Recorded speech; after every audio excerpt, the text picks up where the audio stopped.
beberapa waktu lalu yang viral dari Pak ex-Menlu Pak Dino Patijalal yang bilang intensitas perjalanan ke luar negerinya Bapak Presiden itu di luar batas kewajaran. Terus direspon sama Pak Seskap Teddy, katanya kelebihan anggaran dari perjalanan dinas itu dibayarkan oleh anggaran pribadinya Bapak Presiden. Nah itu kalau menurut Pak Purbaya seperti apa sih Pak secara peraturan dari Kementerian Keuangan, dan pengen tanya juga sih apakah itu sebenarnya boleh dilakukan atau enggak kalau menggunakan dana pribadinya Pak Presiden. Terima kasih. Saya nggak bisa menjawab pertanyaan itu kan Pak Teddy sudah menjelaskan, ya kita pegang pernyataan Pak Teddy. Nggak ada aturannya. Cukup ya? Yang lain? Kalau saya punya duit, saya pergi, misalnya itu saya nombok nggak boleh.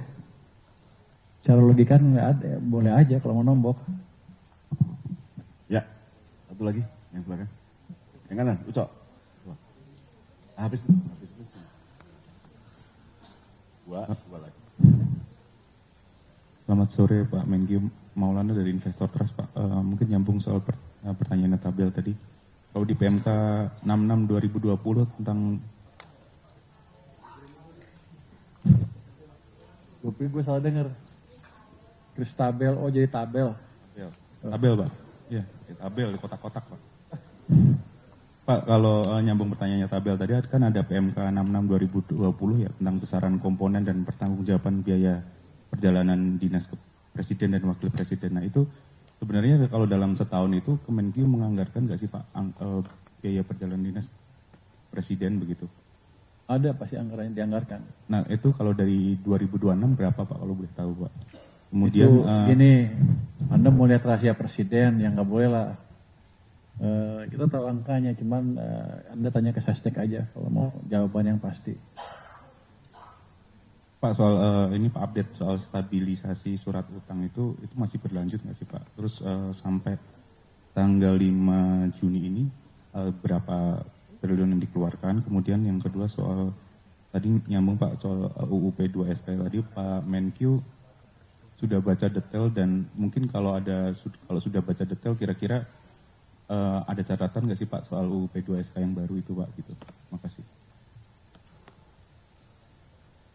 Bacain. Kalau catatan P2SK ya udah kita sampaikan depan DPR yang kemarin itu ada 11 kalau nggak salah ya.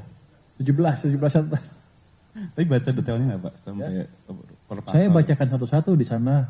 Iya. Di DPR baca detailnya udah tahu karena mereka tim selalu diskusi sama saya. Ya saya ngerti. Tapi untuk ditanya Anda lihat lagi deh waktu acara kemarin di DPR. DPR juga sudah memberi pernyataan yang clear kan, tanggapan yang clear dan sudah diputuskan undang-undangnya. Terus untuk